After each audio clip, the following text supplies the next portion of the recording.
81 people have been killed and scores injured in 2 attacks in the Iraqi capital, Baghdad. ISIL says it carried out one of the blasts, which targeted a busy shopping area in the predominantly Shia neighbourhood of Karada. Many of the victims were reported to be children. In the second attack, an improvised explosive device blew up near a popular market in the east of the capital. Right, let's bring in Mowaffak al-Rubaie, who's a member of the Iraqi parliament and a former national security advisor. He joins us from Baghdad via Skype. Very good to have you with us. What do you make of these latest attacks and what it says about ISIL's capabilities there?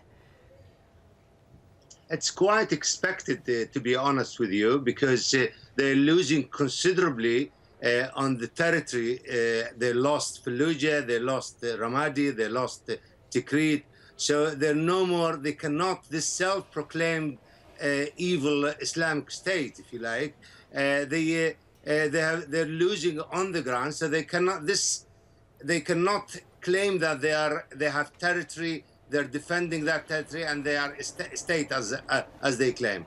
So if these guerrilla tactics are to be expected, as you say, can the government and the security forces not do anything about putting a stop to it?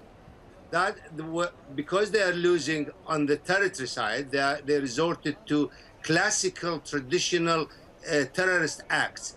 And these attacks shows they are so desperate to boost the morale of their fighters. And they are losing their fighters by tens every day.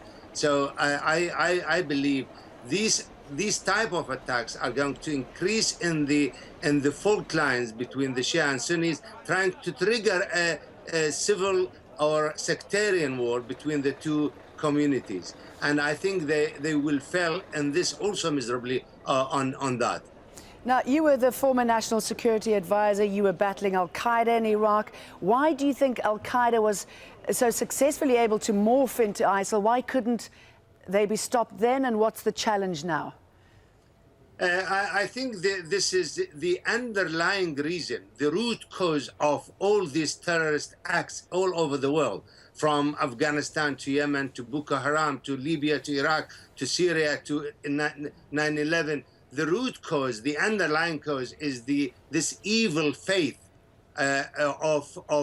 whatever you want to call it, extremist Islamist, Wahhabi theology, whatever you want to call it. But this is the real, and it will manifest itself in the way of ISIL, the Nusra, and the Boko Haram, and al-Qaeda. So these are a physical military security manifestation of one evil theology of extremist Islamist theology, of orthodox. A very troubling prognosis there. Thank you very much, Mowaffak al-Rubaie, for your time.